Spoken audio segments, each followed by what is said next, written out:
تعالوا نحكي على إطلالات الجوي أووردز. بيسان فستانة كتير حلو، لبقلة دلوعي بنوت، فستان بايبي. هو يعني أنا مو ذوقي، أنا ما عم بقيم على ذوقي، أنا عم بقيم إذا هو لبقلة ولا لا كتير حلو ومطولة، عطيها طول فحلو كتير لبقلك بيسان. نشوف فستان نارين. فستان نارين كمان لبقلة حلو، شعرها حلو، لونه حلو. الفستان عادي، خلينا نقول أنا ما كتير لفت نظري، بالعادة في شغلات أحيانا بتلبسهم تلفت نظري. هذا الفستان نص على نص، يعني خلينا نقول فستان عادي، مرتبة، طالعة إليجنت، ماشي الحال. على اللي بعده اختها شيرين بيوتي. مثل ما يكون شايفين الفستان هو من أحلى الفساتين اللي هي لبسته بكل حياتها، كتير عجبتني إطلالتها هالمرة. بيشبه كل اطلالاتها وخصوصي منطقة الخصر، بس أنا بعتبره من أحلى الإطلالات اللي طلعت فيها شيرين بكل حياتها، أحلى من إطلالة العرس. تخيلوا رزان أسوأ إطلالة بالمهرجان كله، بالجوي أووردز. ما بعرف إيش هذا المناظر، ليش فيهن أخضر فسفوري عفني، ما بعرف، مع هذا المنظر، مع هيك، مع الشوز فظيعة فظيعة. يعني أسوأ إطلالة، ما تحملت إنه أنا وقف ثاني ولا حتى أكتشف إيش هو. كتير كتير كتير كتير بشع. مريم بجنن. أحلى إطلالة، خلينا نعمل أحلى إطلالة لشخص لحاله وأحلى إطلالة لكبل. فمريم بتربح أحلى إطلالة بكل المهرجان. كتير حبيت الشعر، كتير كتير كتير حبيت الفستان، كتير طالعة حلوة، كتير طالعة مختلفة، في شي بوشها مختلف ما بعرف إيش هو، بس كتير كتير عجبني كتير. شو كان عادي، إليجنت طالعة يعني، بس ما كتير يعني مو حلو الفستان، ما بعرف يعني أبيض وأسود هيك كتير سوا، والديل الفستان كتير كتير أبيض، ما كتير حبيته. ممكن لو بلا الديل كان ممكن بالنسبة لإلي صباح الجزائري كتير فستانة لفت نظري، كتير حلو لعمرة وكتير طالعة إليجنت، كتير طالعة أكابر، كتير عجبني اللوك ولفت نظري. يعني رأسا لما اتصلت بالجروب تبعي احكي معه انه انا ايش رايكم بهالفستان، كان رايي وراي الجميع انه هو الفستان شميل شميل شميل شميل.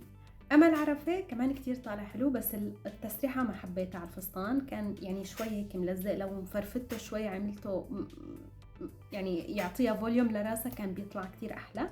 انا هذا رايي، انتوا ايش رايكم؟ اكتبوا تحت بالتعليقات وخلينا ناخذ ونعطي نشوف ارائنا مثل بعض ولا مختلفه. نفس الكلام هون، الفستان حلو، ياخذ يعني مو كتير رائع يعني، بس ما اشبه شيء لذيذ حلو، بس تسريحة شعرها سيئة سيئة سيئة سيئة لدرجة انه مغطية على الفستان، فانا عيوني عم تنزل، عم بتطلع على هاي الغرة اللي هيك نازلة، ابدا ما حبيت. صبا واو واو واو، ما هذه الإطلالة الجميلة، أنا حبيتها. تقولوا لي شعر على ورد، شعرها نازل كان لازم يرتفع. الإطلالة الحلوة هيك تسحب البني ادم، حتى لو فيها اغلاط بتلاقوها حلوه. انا هاي الاطلاله كتير حبيتها، الفستان بالشعر انه ما يحطها شي برقبتها كتير حلوه. صبا بتجنني بتجنني بتجنني. نجي لفوفا فيفي عبده، حبيبه قلبي وحبيبه قلب الجماهير، كتير حلوه اطلالتها يا جماعه، بتجنن يعني. طلعوا ست بتجنن، مقدرة الفيلفت كاربت، كتير حبيت اطلالتها ولبقت لها عن جد، لبقت يعني. هلا هي انا يعني اطلالة عادية، بس اذا بتطلعوا عليها كتير حلوة طالعة كتير. وبنجي لحبيبة قلبي اللي هي نادين، اللي انا كتير كتير بحبها، مهما عملت ومهما لبست. احيانا بتلبس شغلات ما حلوة بس انا بحبها، بس سبحان الله المحبة سترت العيوب. بس خلينا نعطي رأينا فيها، انه طالعة يعني لا إيش ازرق على زهري عادي، الفستان عادي وما كان لازم يلتبس عليه ازرق. انا هيك برايي، ما بعرف انتوا ايش برايكم. شعراتها حلوين، انا هي بحبها يا جماعه، طب ايش اعمل، بحبها بحبها بحبها، بس يعني جود لك نيكست تايم نادين. روحوا على بارت 3 لاني عم يطولوا الفيديوهات. نجي لهنا الزاهد، كتير فستانها حلو، كتير لابقلة ودائما بتلبس حلو. هنا الزاهد دائما دائما دائما دائما اخر فتره كتير صايره بتلبس حلو، وكتير عم يعجبوني لوكاتها واختياراتها. سلمى ابو ضيف مختلف بس كمان لذيذ، ما بتقدروا تقولوا عن اللوك حلو، لا عمرها هي صغنونه وشعرها حلو وفستانها حلو مميز حلو، ما اشبه شيء. نجي لكاريس بشار، اللون كتير لابق للون بشرتها، كتير لابقين اللون على لون الفستان، على لون بشرتها، على لون شعرها، من احلى الالوان اللي ممكن يتنسقوا سوا، البرونز والاحمر وهذا اللون. بس انا برايي انه الفستان عادي، ما كتير حبيته يعني. يعني ما هو بتحسوا فيه شيء خطأ، انه بهيك الكتاف لقدام، الظهر مو مبين، ما بعرف، انا ما كتير حبيت. بس هي طالعه كوش وشعر وبس طلعوا بس عليها من قدام حلوه، بس طلعوا عليها من ورا حلوه، بس مع بعضهم هيك انا برايي ما كان حلو. ما بعرف، انا هيك رايي. الديفا غادة عبد الرازق، واو واو واو. ايش رايكم انتم؟ انا كتير حبيت غادة، كتير طالع فستانك بجنن، حلو حلو حلو حلو كتير كتير. ديفا انا برايي غادة عبد الرزاق، معني في شيء مغير بوشها ما تركزوا. بس هي كتير، انا كتير حبيت الاطلاله كتير، مع هالعقد البسيط، انا كتير حبيت. ما بعرف اذا ممكن لو رفع شعرها كان احلى، بس هي ديفا ديفا ديفا ديفا. ديما قندلفت كتير حلو كمان، كتير حلو، كتير عجبني. اطلاله جميله جدا، شعراتها حلوين كتير. صار هلا بحب فرقه النص، فكتير عجبتني على الفستان، يعني حلو حلو عجبني. نور علي، دخيل قلبك على الفستان ما احلاه، كتير حلو الفستان والشعر والجولري والميك اب، كتير عجبتني اطلالتك، بتجنن بتجنن بتجنن. طلع ما احلى الفستان، كتير حلو وهي طالعه بتجنن. نسرين طافش، ابدا ابدا ابدا ما حبيت، ما بعرف، حسيتها حتى طبعت هدول اللي بحطوهم وقت ما ناكل هيك بنحط محرمه تبعت الطاوله، وعمل هيك مستره حالها، سيء جدا جدا جدا. وهي سبحان الله، في ناس بينحبوا فجأة، في ناس ما بينحبوا فجأة كمان. نادية الجندي، مع احترامي الكبير لها الممثلة القديرة، بس ما وظبت الوضع. يعني أنا لو برأيي، لو أنا بنتها كنت بقول للمصمم إنه هذا من عند خصرة يتكمل إيد تانية، وحتى لو من هون يتم مبين هيك البرق، بس يتكمل إيد تانية. ما بعرف، أنا أبدا ما حبيت. وكانت لابسة صندل على كولون، كان أنا برأيي حتى لو ما تعلي الكعب، ممكن تخلي الكعب نفسه طوله، بس تلبس شوز مسكر. يعني مع احترامي الكبير لها، يعني طبعا هي فنانة قديرة، بس أنا برأيي أنا لأني بحبها وممكن بحب انها تظهر بصورة حلوة، فكنت بحب انه هذا الفستان يتكمل ايد تانية وما يظهر، وشوي هون تتطول. يعني هو الفستان نفسه عرفته لو هي حببته، بس انا بالنسبة لي هو فستان ما هو حلو، بس انا هيك برأيي لانه هي فنانة قديرة. بس هيك. نجي لبشرى. بشرى ما حبيت ابدا، ولونه ابدا ما هو حلو، اختيار غير موفق. بالعاده بتلبس شغلات احلى، هذا ما كتير حبيته. مع البيربل كاربت، وهي روبة اصفر طالعه في ماركه بتركيا اسمها جراتيس، كتير هيك ذكرتني فيها، بعتذر بس ما هو حلو ابدا. ميان الاموره كتير طالع حلو فستان، لونه حلو، والجولري اللي مختارته حلو، شعراتها حلوين. هي بشكل عام حلوه، واللي بتلبسه حلو دائما اكثر الاوقات، وانا من الاطلالات اللي عجبتني هي هاي الاطلاله، كتير اللون حلو، ليه بقلة ليه بقلة ليه بقلة. روحوا على الجزء اللي بعده. اول مره بقول مايا دياب لابسه شيء حلو، اول مره بكل حياتي، انا بحياتي ما شفت مايا دياب لابسه، بالنسبه لي ما شفت شيء عليها وقلت حلو، هاي اول مره بقول حلو، عجبني، لايك، اكملي في هذا الطريق يا مايا دياب. نيكول سابا، فستان عادي، ما كتير حبيته، بس يعني ما بنقدر نقول اطلاله بشعه، اطلاله عاديه جدا جدا جدا، بس انا ما حبيت. تقلة يا تقلة يا تقلة بتجنن، شوفوا الفستان ما أحلاش قد ليه بقلة، وهالشعرات الحلوين والغرة الحلوة هيك. تقلة، مين ما بحس تقلة عنده، كلياتنا أمهاتنا بتشبه تقلة، بتجنن تقلة. ما شمعون بتجنن بتجنن، كتير عجبتني إطلالتها. ماريتا ما كتير حبيت، لو حطها شي هون كان أكتر يعني في شي بتحسوه ناقص، في سبيس فاضية كتير، فمن هون ما كتير حلو. حتى الموديل فتحة الصدر ما حلوة، فالباقي عادي، كقماشة ولونه هيك عادي، وشعري عادي، ما كتير يعني، عادية جدا، بس هون في عندها مشكلة. يسرا حبيبة قلبي، الديفا نمبر 1، بتجنن طبعا، بس الفستان ما كتير كان موفق باختياره، فيه مشكلة، الإيدين فيهم مشكلة. ممكن فيها هيك موديلات بس بكونوا عند الخصر شوي لهم مثل حزام أو مزموم عند الخصر، كان ممكن يكون أحلى، بس هيك ضيعت معالم جسمها. بس هي بتجنن، يعني ايش بدنا نحكي. انغام ابدا ما حبيت، ما تسالوني ليش، ما استصغت، طلعت قلت ما حلو وكملت، ما حبيت ما حبيت ما حبيت، ما بعرف، انا ايد عنب، ما بعرف، ترتر كتير، جيوب، ما حبيت ابدا. دينا الشربيني ما كتير بحب هالموديلات عليها، وهي كتير بتتقصد تلبس من هون بهي الطريقة. أنا برأيي شوي لو كان هيك ترفع هاي الإيدين يرتفعوا لعند الكتاف كان ممكن يكون شوي أحلى، مع هاي التسريحة اللي دائما بتعملها ودائما تطلع بالأخير ما بتلبق لها، فما كتير حبيت الفستان. من هون يعني فستان عادي أسود شوية برق، يعني نص على نص، ما هو هالقد زيادة يعني. ما تزعلوا مني يا جماعة، أنا عم أقيم الفساتين، إذا بدي أقيم لكم بالمحبة فلسه بيطلع مني أكتر من هيك بكتير. نيلي كريم كتير حلو، اللون حلو، لابق لها كتير، لابق لجسمها، بس أنا عندي تعليق، لو رفع شعرها كان ببين الفستان لسه أحلى وأحلى، لأني كله نازل، شعرها نازل، الشاحط تبع الفستان نازل، الفستان له نزلة، فكنت أنا بفضل لو أنا بدي ألبس الفستان أرفع شعري نص رفعة أو حتى رفعة كاملة مثلا، ويكون شوي ما يكون على سبل، على رولو، لحتى أكسر اللي كله نازل هيك لتحت. علوي كتير فستانة حلو، الجولري كتير حلوين، شعراتها حلوين، أنا كتير عجبتني. ليدي يعني ليلى علوي طالعة ليدي كتير حلو، خيار موفق لعمرها، لاحترامها، لمكانها، لمكانتها الفنية، رائع جدا جدا جدا.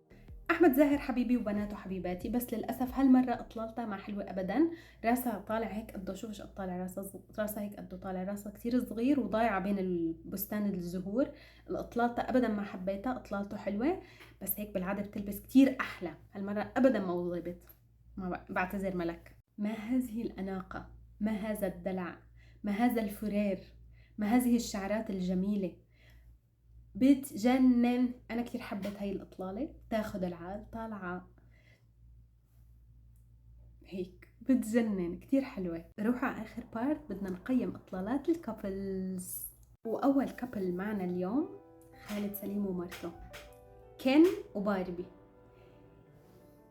اغرمت، حبيت، يعني ولا احلى هو ولا احلى هي، وطالعه مثل اميرات ديزني، طلعوا مع احلى شعرها، فستانه، ماشت فستانه، الكمام النفخ اللي من هون، يعني انا هيك، انا هذا ستايلي باللبس، بتجننوا، يعني ما بعرف اوصف هذا اللوك اللي بياخد العقل، بغض النظر انه خالد سليم كان ماي كراش الطفوله. الكابل نمبر 2 منى شلبي وجوزها العرسان، كتير طالعين حلوين وكيوت، شوفوا قد اللوف لافي طاغية على اللوك، بس كتير حلوة، فستان عادي بس لذيذ، لابق لها كتير هيك، يعني كتير منه، هو كتير فستان منه، فأنا كتير عجبني الوضع، لابق لها وهي كيوت، والله يهنيهم ويسعدهم. وعلى فكرة في ناس كتير بيشبهوني لها، ما بعرف، اكتبوا تحت بالتعليقات، يعني من أنا صغيرة بيقولوا إنه أنا بشبه منى شلبي، وفي ناس بيقولوا إنه أنا أحلى، بس هي أحلى أكيد، أمورة أبو سانا. دنيا سمير غانم ورامي رضوان، أحلى كابل، كتير حلو طالع اللوك، بس أنا ما حبيت الكمر اللي موجود هون، بلا، لأني فستان سهرة ما حلو عليه كمر جلد، لو كان من نفس القماشة كان ممكن، بس أنا برأيي إنه بلا الكمر. هي بالعادة بتلبس أحلى، ومع هذا اللوك حلو، يعني فير خلينا نقول، لا كتير واو ولا إنه فيه شي سيء، بس أنا حبيت. يعني عابد فهد وزينة، قمة في الأناقة، قمة في الأكابرية، قمة في إنه واحد مثال للكابل الأكابري الكبار هيك شوي بالعمر، شوي مو كتير، و ليدي وكينج مع بعضهم اثنيناتهم، كندا وجوزها كمان حلوين، انا كتير بحبهم سوا، علاقتهم بتجنن، يعني طاقتهم حلوه وين ما كانوا بكونوا سوا قدام الكاميرات، انا كتير بحب طاقتهم. هي عم تضعف شوي، فهي حاولت تلبس اسود لحتى تظبط الوضع، بس بتجنن، انا كتير بحبها، وهو البدله تبعته بتسطل، مع بعضهم كتير حلوين، يعني الفستانه مو كتير موفق، بس ما رح لابق لجسمها تمام. نيكول سابا ويوسف الخال، يوسف طبعا مليون على 10، نيكول ابدا ابدا ابدا ما حبيت، وشها كتير متغير من التجميل، فستانها ما حلو ابدا، شعرها مو لابق لها، بالعاده هي ملكه جمال يعني، بس انا ابدا ابدا ما حبيت هاي الاطلاله، يعني شفت هيك من اول لحظه ما حلو، تريك سكرول. تيم حسن ووفاء، تيم مليون على 10، بجنن تيم، ما في عليه كلام. وفاء لون الفستان حلو، بس ما بعرف كتير ساحل، ما فيه مشكله، ما حبيته، مو لابق له، بس لون الفستان كتير مميز. معتصم النهار وزوجته، لمجرد انا اصلا اخذت لكم صوره مع فلاش بتحسوا فستان عرس، ابدا ما هو حلو فستانه، هو لونه على اخضر شوي، زي اخضر غامق، عفني، ما حبيت فستانه، هو بدلته بالعاده بيلبس بدلات احلى، ما حبيت، بس هو مثل القمر وهي مثل وجاههم مثل القمر اثنيناتهم. ليش ما هذه الاطلاله السيئه؟ بالعاده بتلبسي احلى فساتينك حلوه، ايش هالاطلاله الما حلوه؟ وبدله بيضه ليش؟ بالعاده كتير طاقتكم حلوه مع بعض، ابدا ما حبيت، لا هو ولا هي.